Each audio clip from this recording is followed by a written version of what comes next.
I'm maybe not going to talk about what you think I'm going to talk about. I'm going to try and talk for maybe 30 minutes, and then hopefully some time for some question and answers. You guys are up for that. This is not my reinvention of espresso. Let's make that clear right now. I think we're all agreed that we would like espresso to move on and evolve, and we want to see progress, and we are, by and large, dissatisfied with it. So I want to talk about where we maybe could go next. But before I do that, I feel that with espresso, we've inherited a great deal of what we do and how we think without really understanding where it came from and why. So before I talk about our reinvention, I would like to talk about where espresso came from, its roots, and the various reinventions it's gone through to see what we've picked up along the way. So, to the beginning, you're probably familiar with this picture, 1901, is it Luigi Bezzera? And this is kind of, this or 1896 at the Paris World Fair, is kind of considered the beginning for espresso machines. And if you read the reports about this, the great success of these machines, the reason that they were invented and created is very, very simple. They talked in the marketing afterwards about producing 2 to 3,000 cups an hour. The purpose of espresso machines, their root, the purpose of espresso, is simply that it's fast. That's it. The reason this brew method was created and has succeeded is simply because it's quick. And I don't think we always think of it that way. Now, just to highlight this a little bit more, you're probably pretty familiar with this picture, Vittorio Arduino. I mean, the text that what we're seeing here, espresso machines are so fast you can grab a cup of coffee while hanging out of a moving train. Like, it's quick, very quick. Now, espresso at this point, the thing that I really like about this is that you should look at the cup of coffee that this person is grabbing. That is espresso at this point. It is a large cup of filtered coffee. It's all about speed. It's about brewing big cups of filtered coffee quickly. If you read Eucas, probably someone has Eucas here, 1935, he talks about Italian coffee mostly being in the French style, using the rapid filtering coffee machines. For those of you who believe that there is no X in espresso, a year later in 1936, Vittorio Arduino would issue this postage stamp, and even for a while, even the Italians would refer to Cafe Express. And I've heard lots of wonderful nonsense stories about where the name espresso comes from. It's to do with the pressure. This was really not that much pressure. Or it was made expressly for you, or some kind of awkward contraction of the word there. Espresso exists, defined, was created for its speed. End of story. You can argue this one later on. I'm happy with that. Yeah. So, the first reinvention. Any guesses? It's pretty obvious. It's going to be this man. 1948, Achille Gaggia, whether you choose the route of his invention or the one he bought from a dead man's widow. But here, espresso definitely evolves and becomes something new. It begins its transformation into what we know it as today. And I should make clear that while certain things suddenly happen very quickly, if you pick up an espresso machine before 1948, the brew baskets are huge. Who's seen like an old espresso machine brew basket? They are monsters because they're going to brew a lot of filter coffee. And suddenly, post-48, everything shrinks to 58 millimeters, or a lot of stuff does. No one's really managed a coherent explanation of why to me yet, and if anyone has one, please tell me after this. But we see this as a defining moment of pressure. The lever brings pressure, pressure brings crema. Crema had to be marketed away because people thought it was a bad thing. There was a scum appearing on top of their cups of coffee now. So if you look at the machines, it's referred to as natural coffee cream, as if there was another kind that might be out there. It's, it was turned into a marketing positive. What made these machines better is because when you stop, when you go from brewing by using a built-up steam pressure, so you boil water, you build up a load of pressure, and then you release that incredibly hot water through coffee to rapidly brew it. That will taste quite bad. Now, what this did, it wasn't that it magically suddenly applied pressure, it was that the pressure allowed you to take water away from the boiler, let it cool down a little bit, and then be pushed through the coffee. It's a less aggressive brew method. Essentially, it produced a less bitter cup of coffee, which would be the primary reason that it was successful and desirable. If you look at pictures and marketing materials at this time, espresso is still a fairly large drink. It doesn't suddenly become 25 mils. It stays pretty big, but it still had to succeed because it was tasting better. Now, this is a tricky area for me, and this is a lot about something we need to think about quite a lot, because along with espresso came all the traditions surrounding it. And the one that's, I think, the biggest problem is the traditional espresso blend. Now, I don't think I can accurately pin down the exact period that the traditional Italian espresso blend was created, but I'm fairly confident that it did not happen during a period of prosperity for Italy. Italy's economy was shot for a fairly long time at the beginning of the 20th century. And they're a coffee-consuming country, but unlike others, they had no colonial interest in coffee-producing countries. So if you are buying coffee, you're on the open market, you don't have much money, you're going to buy certain kinds of coffees. Now, you take how we think of the Italian espresso blend. We think of it in marketing terms, which we're sold it as a low acidity, big, heavy-bodied thing. It should be Brazil's naturals often, or other cheap Brazils, or it should be Robusta in there too. And we're told that it's there for the body, for the texture, for all these sort of things. No, it's there because they're cheap. That's why Italian espresso blends ended up being the way they were. They were the cheapest ingredients out there, and this was a brew method that made the cheapest ingredients palatable. But we've inherited this, along with the idea that espresso should taste a certain way, and the presence of Robusta in many espresso blends, it doesn't make sense to me because let's be honest, it doesn't taste good. But it's cheap, and it was cheap when Italy was developing this culture, and it's a culture that likes to keep things the same for a long time. I always get in trouble with Italians when they watch me talk. I'm not going to be too mean. And again, if you look at what's happened to Italian espresso culture, it's never really been able to evolve because the Italian espresso market, the consumer market, has capped the price of a drink in many ways and kept espresso cheap, which has kept them buying cheaper and cheaper coffees. And it's interesting that this period did see espresso begin to be exported. This is London, 1953, a place called the Mocha Bar. And it briefly sort of spread and took hold and then kind of fizzled out. And for some reason, this incarnation of espresso did not stay, it didn't stick with us. And then a little bit later on, there would be another reinvention, I guess. Any particular guesses where this might come from? Seattle. Oh, yeah. Love them, I hate them. They drove what I would define or describe as the kind of the retail reinvention of espresso. It kind of fit into the retail model, pioneered in some ways by McDonald's and others. It was a product that you could sell in various sizes, and it was get them in, get them out, sell the thing, make the money. They did a really, really interesting thing to espresso that has had a massive impact on us. It's a really simple thing. They made espresso expensive. Who's drunk coffee in Italy? A bunch of us? Yeah. It's pretty cheap. It's no longer, because for a while it was legally capped. You couldn't be more than €1 at the bar. That's no longer the case. You can charge whatever you like. But culturally, they're still trapped with it being a fairly cheap thing. And espresso in Italy is good value for money. That's fair. I think it is. It's not amazing, but it's 80 cents. What did I really expect? But we took it and we're like, I can make money. I can charge more for that. And this began a change in mindset. I don't know how clearly you can see this. You have on here a double espresso, $1.65.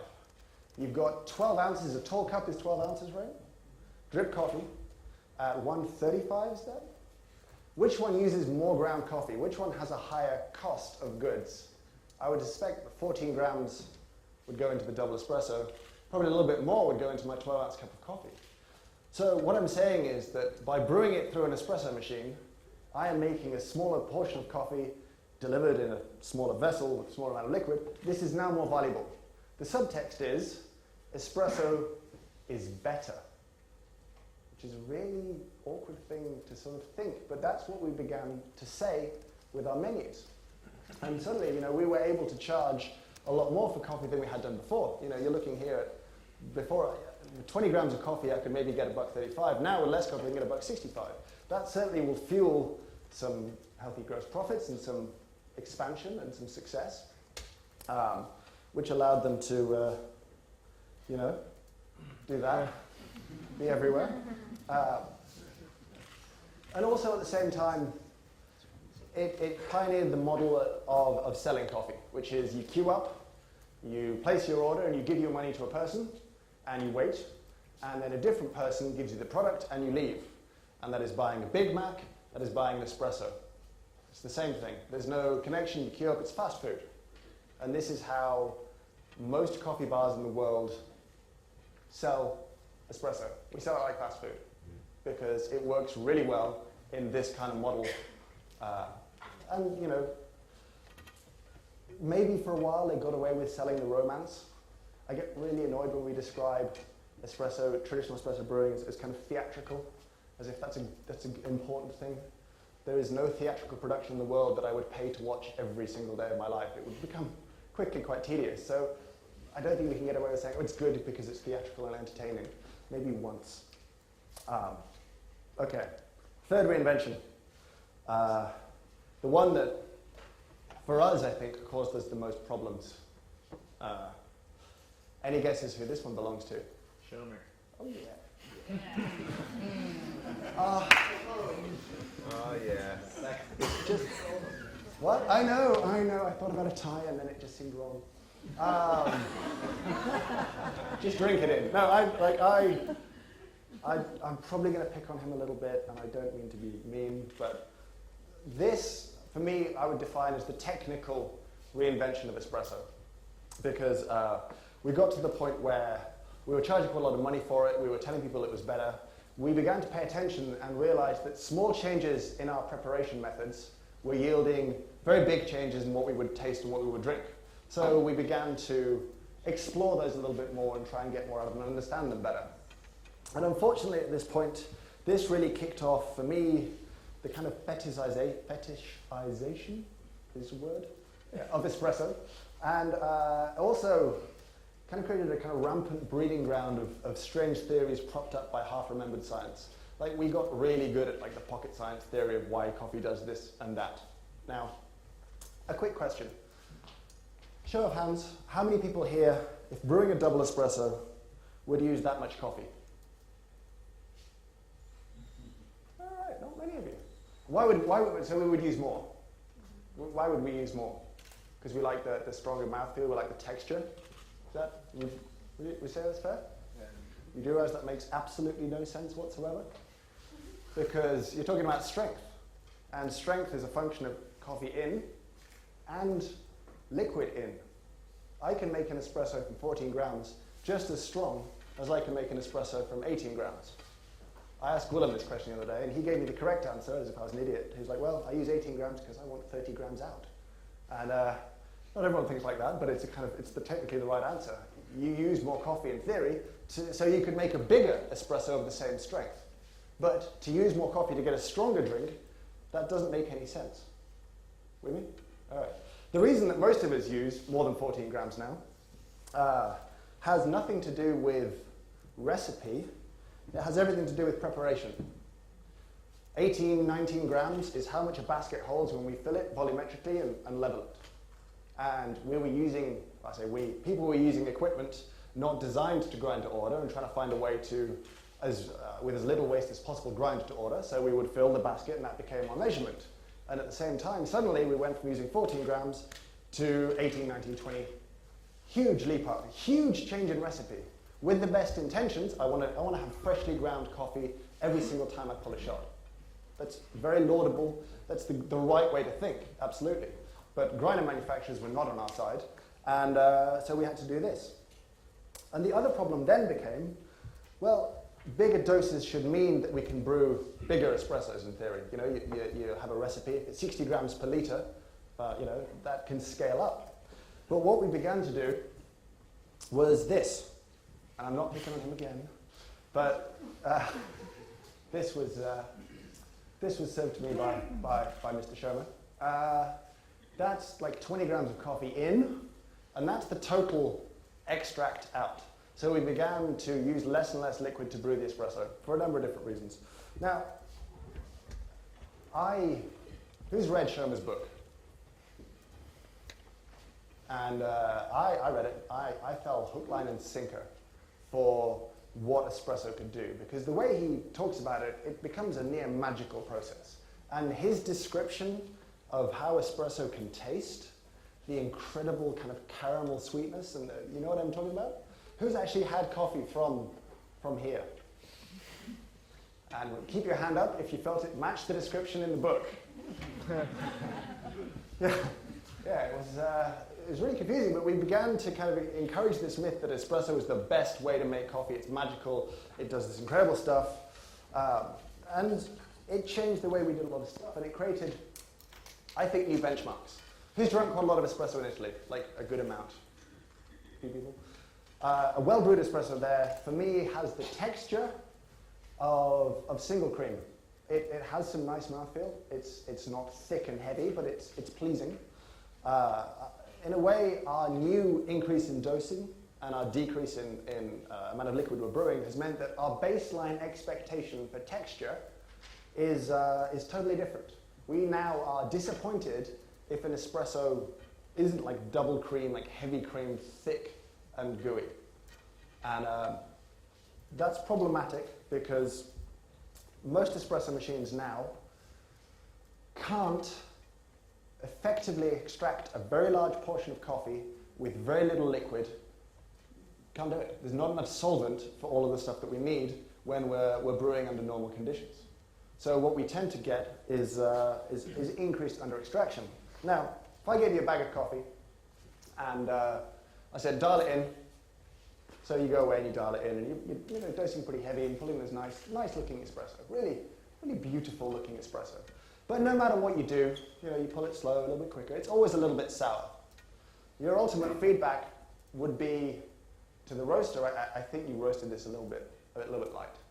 Like I think you need to roast it darker because I can't make this taste good as an espresso. I need you to burn away the things that we bought this coffee for a little bit more because I'm not quite capable of getting a balanced cup out.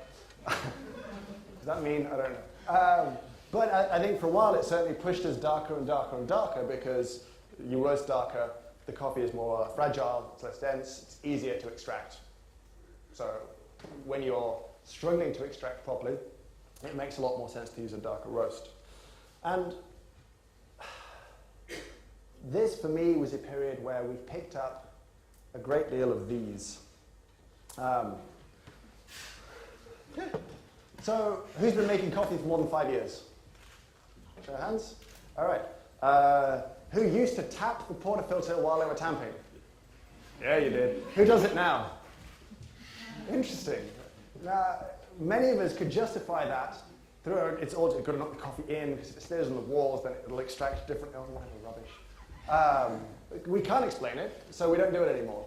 Who polishes when they tamp? I still do it.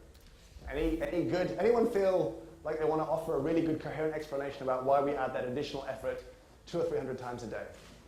Because it looks cool, man.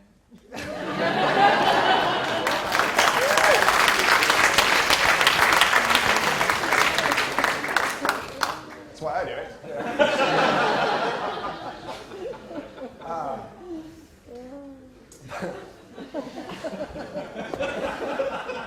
Amazing.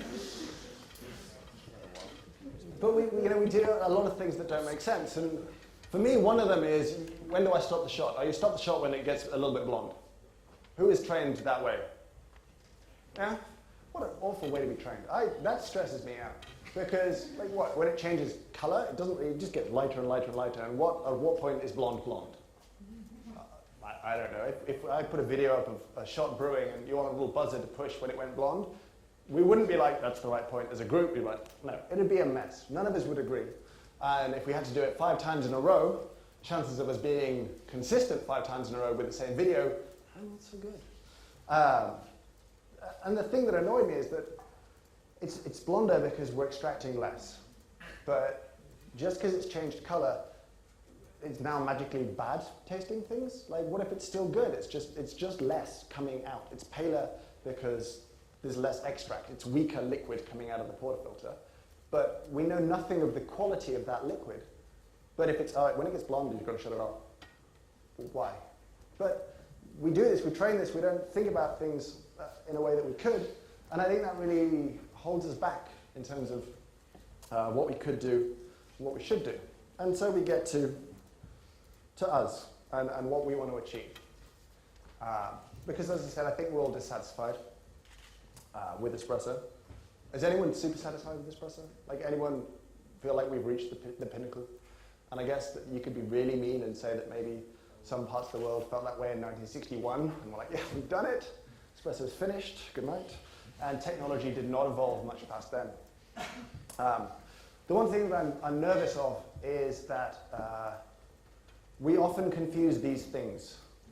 Now, do you remember yesterday they talked about like the Wundt curve?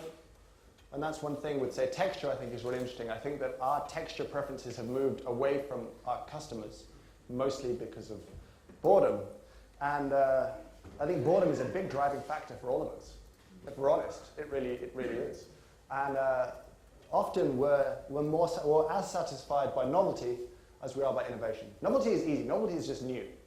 Novelty is doing something that has not been done before. Innovation for me is fixing a specific problem. Now, what do we want to achieve when we reinvent espresso? What do we want to do? And you ask people this, and whether it's about pressure profiling or other stuff, people might say, I want my coffee to be sweeter, or I would like more complexity, or I would like a little less bitterness, or I would like, you know, more, I don't know, a kind of better quality of acidity in my coffee. That's pretty easy. I can give you the answers to that right now. Like, from a technical standpoint, all you have to do is this. Because it's it. Like, what a ridiculous, your coffee blend, your espresso blend, is always going to taste like your espresso blend. You're going to, there were compounds created in a number of different stages that are there, and they're going to come out, to some extent they're not, but we're not going to magically create some sort of manifestation of sugar by brewing, I don't think. From all the experiments I've seen and done, your coffee is pretty much going to taste like your coffee. And investing huge expectations in mechanical solutions, I think, is going to leave us disappointed and disillusioned. But I think there's actually huge potential for coffee to become explosively better. For example, I think that when this hit, we all got a glimpse, and we all went completely, as an industry, we lost our minds over this, because it was suddenly like a big step away from what we were used to. Whether you liked it or not, the first time you tasted a coffee like that, it was like, this is new. This is great, this is different. This is something that we have not really seen before. And I think we can go further and achieve more in terms of sweetness, complexity, what we want in terms of acidity from that. But you probably expected me to talk about this, so I should probably talk about this. Who holds some interest in pressure profiling? Who is interested in what it can do? Who is entirely skeptical of pressure profiling? Anyone? Just I don't really care. You can be interested and skeptical, right? Who is interested and skeptical? Is that? All right, that's fine. So it's fair to say, I think, that the renewed interest in pressure profiling has come from these lever machines. We kind of rediscovered the lever and a renewed interest in the lever machine. Who's used the lever machine in here? All right. Who thinks the coffee from lever machines is better? Who really thinks they do something special? I think it can be special. Yeah. It can be, okay. I don't mean it doesn't automatically become special, but who? You can get, yeah. It can do something a little different, right? Yeah. What a lever machine can do is pretty simple. It fits exactly our needs in a kind of fun way. Lever machines are really good at extracting coffee using less water. The whole problem that we have with pump-driven espresso machines, that they're really struggling to extract the portion of coffee properly. Lever machines do a better job. I'm not going to go into why, because that's a different lecture, maybe one that's happening later. But that's basically what they're doing. I kind of find it funny that you speak to the guys at La Marzocco about the whole 9 bar thing, and they were like, well, 9 bar pressure was chosen because that was the average of the lever. You know, I think that we often kind of attribute too much credit to the decisions made and why they were made. You know what I mean? I think we sometimes think too much of decisions made in the past. Another example, and I hope to God this is true, because if it is, it's amazing. So the dual boiler, you're all familiar with dual boilers? Invented, of course, by Emma in 1960. Really kind of pushed forward by La Marzocco. And if you ask La Marzocco why they started doing this, the explanation was wonderful. It had nothing to do with brew temperature at all. Italy had a tax on boiler size, and if your boiler got so big, you paid a lot more tax. So you could pay less tax if you had two small boilers. Now, I'm not saying that that wasn't a valuable technical innovation. It's incredibly useful, and I think it's been great. At the same time, the whole obsession with flat line temperature makes, we have no proof whatsoever that a flat line through the extraction produces better coffee. We have David Shermer's word on it, and he is very sure. But we have no proof. We don't. But we've all, as consumers, as kind of commercial consumers, we have pushed manufacturers to do flatline brewing. And flatline brewing is great because I can put a SCASE device in an espresso machine and I can push go, and if the number stays the same, the machine is good. If I have a curved profile, that's much harder. I have to spend some time doing some proper testing then to check if the machine is replicable. And we know we want replicable. We know that brew temperature has an impact on coffee brewing. Again, I think that we really overstate that. I've seen people claim to taste like fractions of a degree Fahrenheit.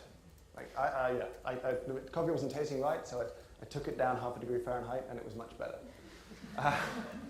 And this is where the whole, 0.1 of a degree Fahrenheit has been claimed, which is, a little outside of the tolerance of the probe itself that's measuring the temperature, but hey, details. It's a good story. But we obsess over this stuff because it's measurable, but we don't know for sure any more than, flatline 9 bars was accepted for a long time, and again, easy to test, measurable. Temperature brewing, flatline, whatever. I'm not saying that it's not the best, I'm just saying we don't know. But we demand with certainty, loudly, repeatedly, to the people who build equipment for us, and we say, we want it to do this. We don't know why, we've got a theory. We don't want to test it, but just sell us the thing, and then we'll say we're the best. And I'm sorry, that was just me. The point of all of this is that as we come to changing the way we brew or sell espresso, we have to choose what to take, what to leave behind. We've inherited a great deal from the various reinventions that were driven by different goals than ours. Like I said, most of us are now trying to sell espresso that's a very long way away from a traditional Italian espresso blend. Much better, higher quality, sweeter, more interesting, complex coffees are going in, but we're still trying to do it in a Starbucks model type way. Which bits do we actually want to carry forward? Which bits are useful to us? Which bits are going to help? What do we want to achieve? Do we want it to be the best way to brew coffee? We talk about it like it is most of the time, but probably maybe isn't, and we're falling in love with brewed coffee again, and that cycle will go backwards and forwards. But if we have a specific goal, it's much easier to achieve that. My goal, I will offer up. If I'm honest, I would like espresso, the best thing that could happen right now, I would like espresso to be easier. If I'm honest, we're not very good at it, by and large. I don't think we're that good at it. I try really hard, but I'm not going to claim that 9 out of 10 shots of espresso that I brew, I'm absolutely happy with. And would anyone feel like they can do 8 out of 10 as a hit rate that they're absolutely delighted with? 7 out of 10. We're not as good as we should be. And yes, there's a whole heap of other problems in terms of, training baristas is like filling a bucket with a hole in the bottom. That constant churn of staff means that very little knowledge is often retained, and that's a whole other issue. But maybe we need to look at the process and look at how we can make it easier. Now, I'm aware that that's not always a popular message, and I'm aware that I have an initial reaction to that, which is, I don't like that. Because if I'm honest, being good at brewing coffee is a little bit of who I am. It's a little bit of a character-defining thing to be good at something in a way that if I was really good at making cocktails, that would become a little bit of who I was. And if I said, we should make what I do, what makes me, a little bit easier, a little bit more accessible, then I might be less interested in that. But at the same time, like, we really need to sell more cups of delicious coffee, make more money doing so, and have a much more sustainable business doing what we do. So I need coffee to get easier. And there's a few things certainly that we can look at. Stuff like, and I'm not going to go into too much detail, I think baskets have been an interesting step forwards. I'm not saying that any particular basket is perfect. What I'm saying is that really it's unacceptable that we've tolerated baskets for so long that when you put an identical amount of coffee in them at the same grind, produce different flow rates of espresso. That's not helpful. Like, that's setting ourselves up for a fall. And we need to get rid of that kind of stuff. This stuff breaks my head every day. We don't really have a good solution for it. We know roughly what we want, and I think we're pretty close to knowing what we need water to taste like, but we don't really have a way of delivering that in our cafes, into our espresso machines. And when that stuff changes, everything changes. And life gets very difficult, whether we're just brewed coffee or espresso. That's such a big piece of the puzzle that we need to look at and invest in. The biggest villain in the whole thing remains these. And it just drives me insane that, you know, we've demanded X, Y, and Z from espresso machine manufacturers, and to their credit, they have been responsive and great suppliers. If you walked back in time to 1950, you grabbed an espresso grinder off the counter and came back, it would be the same as what we have right now. The little spinny burrs, the dosing chamber, or sometimes not. But I mean, we have allowed zero innovation, some innovation, but for a long time, like 30, 40 years, what was going on in espresso grinders between 1950 and 1990? Because they didn't really seem to change, they just got a bit less pretty sometimes. But, you know, this is such a big piece of the puzzle, it's why everything is so difficult. We need to really, really focus on this and support any innovation in this, because it's going to make our lives a whole heap easier. So for me, my innovation, I would like it to be easier. It's pretty much me up to 30 minutes, and I hope you've enjoyed that. Thank you.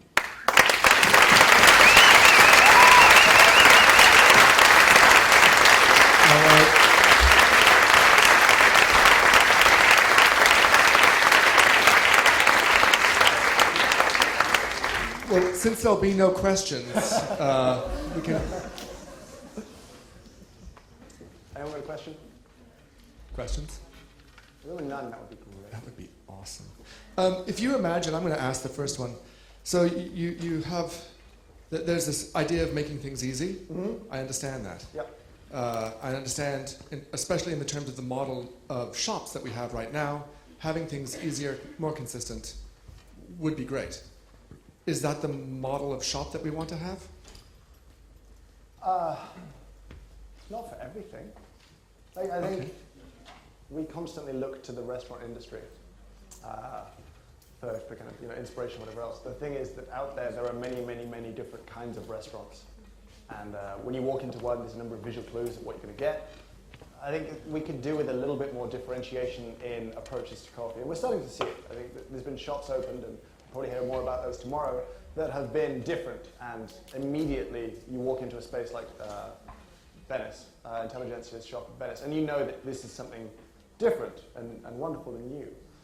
We just need a little bit more of that. And unfortunately, we tend to take the safe route quite a lot in coffee because there's a proven model that to some extent works.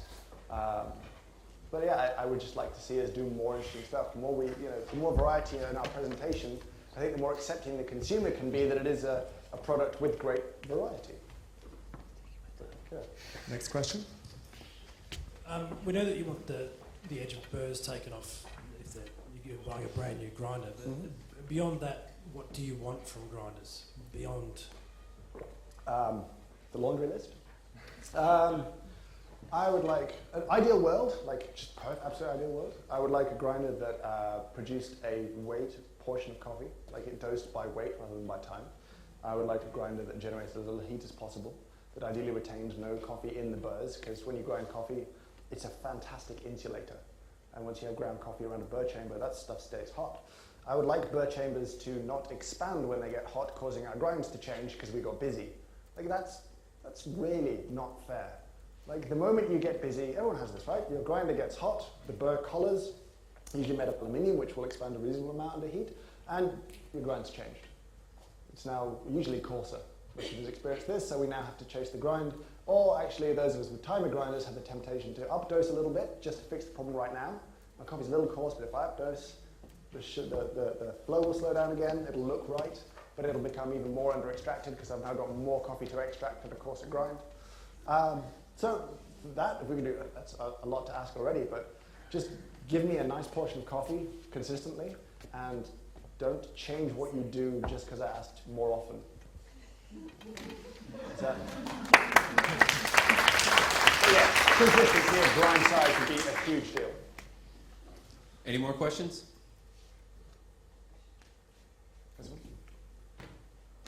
Got it? Yeah, you got to run the room. Who was asking? Yeah? James, you mentioned Gaggia as one of the difference in innovating espressos. What do you think about a connection of increasing the new different varietals that you guys are using in espressos, or like innovating the dark roast with the light roast that you guys in Scandinavia use? Those type of innovations related to varieties, you have tried that, or are you working on that, guys? It's kind of a tricky question. I think that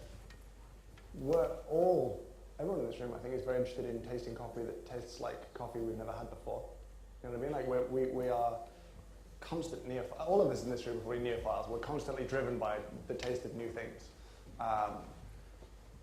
I think to some extent there's a little play left in how we roast and how we brew, but I think that, again, there's a lot more room to see big, huge changes that if you gave a customer without, you know, because for me the kind of acid test would be if a customer walked in and you gave them that one espresso, nothing else to compare it to, when they tasted it, would they know it was different, would they know it was better?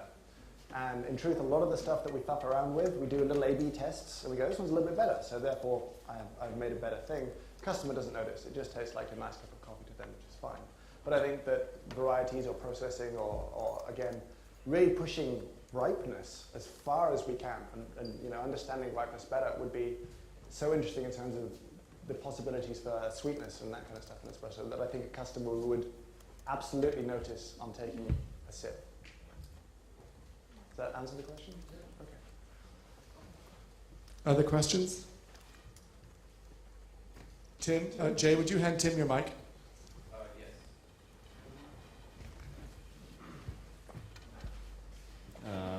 Is this on now?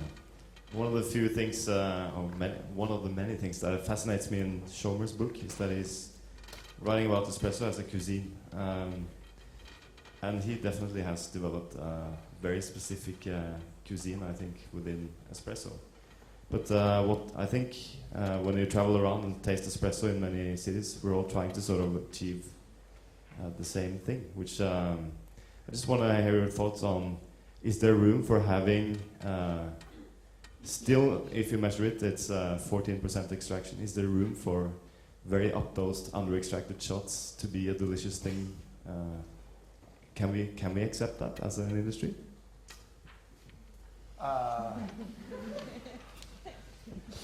Are you on the spot, James?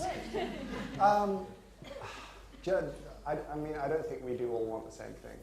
I think that the exercise that we're going to do next and participate in will show us that quite clearly. I think that a great deal of us would prioritize certain things like texture and mouthfeel above other things like clarity and finish. For me, it's the other way around. I'll happily sacrifice texture in return for better clarity and a more balanced cup. I think that there's probably some hard limits on extraction. You know what I mean?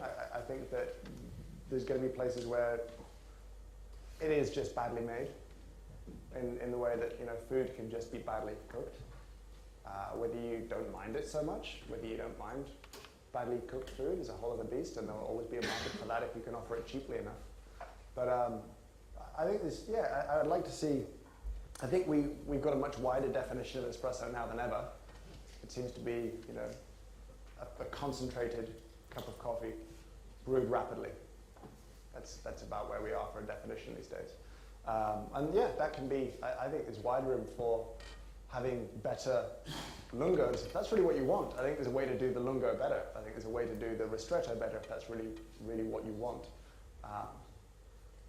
Cuisine is an interesting word. I don't know if it's the word I would use, but yeah, I don't think there's an ideal. I think we see that already in the coffees that we buy and serve and sell and taste around the place. Did I dodge that or answer it? Yeah. Okay. Any more questions? As production has been improving in different producing countries, a lot of countries that produce Robusta have also tried to improve their production and the yields and the taste and different things. Do you think there's a future in that at some point Robusta production will get a better taste that will be something we'll accept in the blendings, or should all these people be advised like to just drop the Robusta production, or what is your take on that? Well, I think that there should be definitely work going into making Robusta more palatable, because it's going to hopefully end up in an instant coffee or whatever else. I think devoting energies that could be spent making great coffees incredible would be unwisely spent on making cheap coffees more palatable. So for us and our section of the industry, I don't think that Robusta has the genetics to ever really offer us up something that will excite us. I think that we can look at stuff like steaming techniques and other stuff and make it palatable and useful in other coffee products again. But for us and what we do, and we're a fairly specialized group in this room, frankly, I don't think it's there. I mean, it's explanation in Italian espresso in terms of, it gives like better crema that lasts longer, as I understand it, and I'm aware that someone could probably correct me. Robusta has about half the lipid content of Arabica, and fats generally are not friends with foams. Robusta just has a more stable foam because it's got less fat content. Like, it doesn't taste better or do anything magical, it's just less interesting. So yeah, for me, I don't really want to focus my energies or I don't think our group's energies on that. I think there's so much we need to learn and understand about growing better coffee, like truly spectacular, great coffee, that would be a good investment of our time and money. All right. Another question? One more. Last one. I got one. That's good, Kyle, because I was curious that you'd ask one of your coworkers 2 questions, but not James 1. Yeah. This question is actually for you, Jay. Yeah.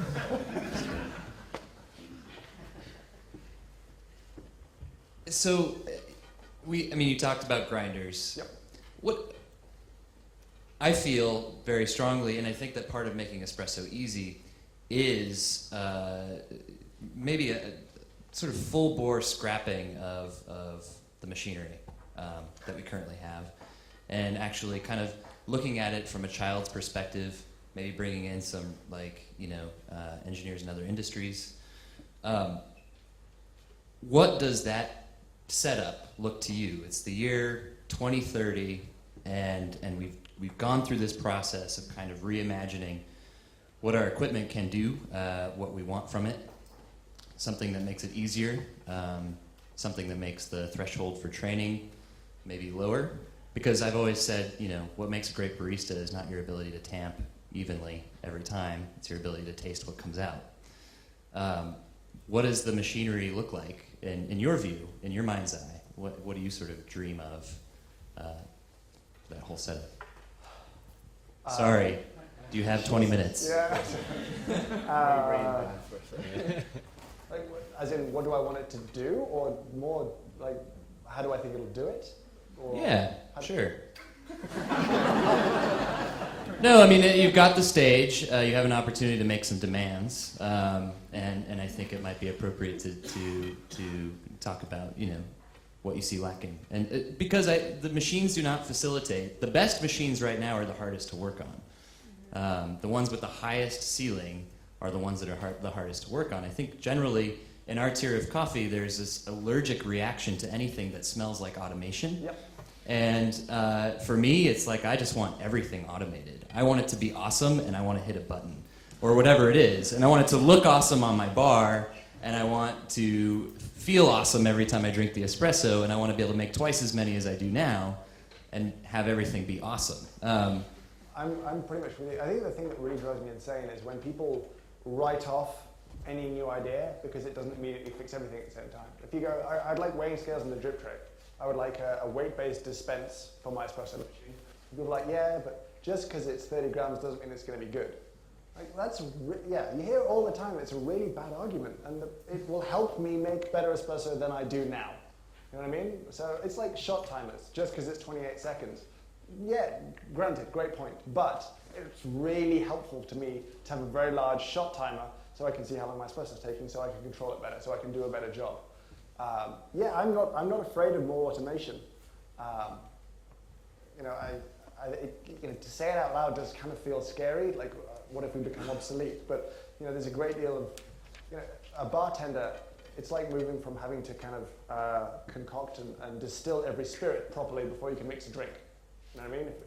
People can do that now, and that's a different job you have, and you can be incredibly good at that and do very well in every aspect of that. So yeah, I think inevitably we're going to have to move towards lower energy consumption in our espresso machines. I mean, I think it was Peter Giuliano's presentation at SCAA a little while ago that tracked a pound of coffee from the farm to the consumer. And I think each pound of coffee, I hope this is right, produced about 9 pounds of carbon, and 8 pounds of this were produced by the shop. Like the producers spent more carbon driving to her farm every day than the container did shipping. You know, like we have these giant hot things kicking out 120 degrees C, sometimes 24 hours a day. There has to be a smarter way in what we do. Like, we're starting to see more espresso machines come insulated. Why did this not happen 20 years ago? Why did we not wrap them in a thing that would not let them, you know, it's a simple thing. We all insulate our houses. We've done that. We know this. It works. But, you know. Not in LA, actually. Okay. Well, we got cold. But yeah, I think that's the thing. But if I could imagine it, then it would be easy to just go, could you just do this? Like the whole grinder solution, I don't know what the answer is, because ideally, like absolutely ideally, the grinding burrs should be empty after use, so that there is no buildup whatsoever in there, which means that you have to send a portion of coffee through that. But ideally, our smallest variation, I mean, and ideally is the word we can pick on, might be 0.1, 0.2 of a gram. But when a coffee bean weighs 0.2, 0.3 of a gram, how do we deal with that? Like, we can't dispense a counted portion of beans because that variance is too much for what we want. So what do we do then? Do we kind of half break the beans and then send a portion of broken beans down to be ground? I don't know, maybe that would work, but I don't know. Someone else smarter than me will work that out. But I think it needs the support and interest of us to, you know, in the right areas to see it happen and succeed. All right, that's me. You guys should drink a lot of espresso right now and have fun. Thank you. Thanks again, James.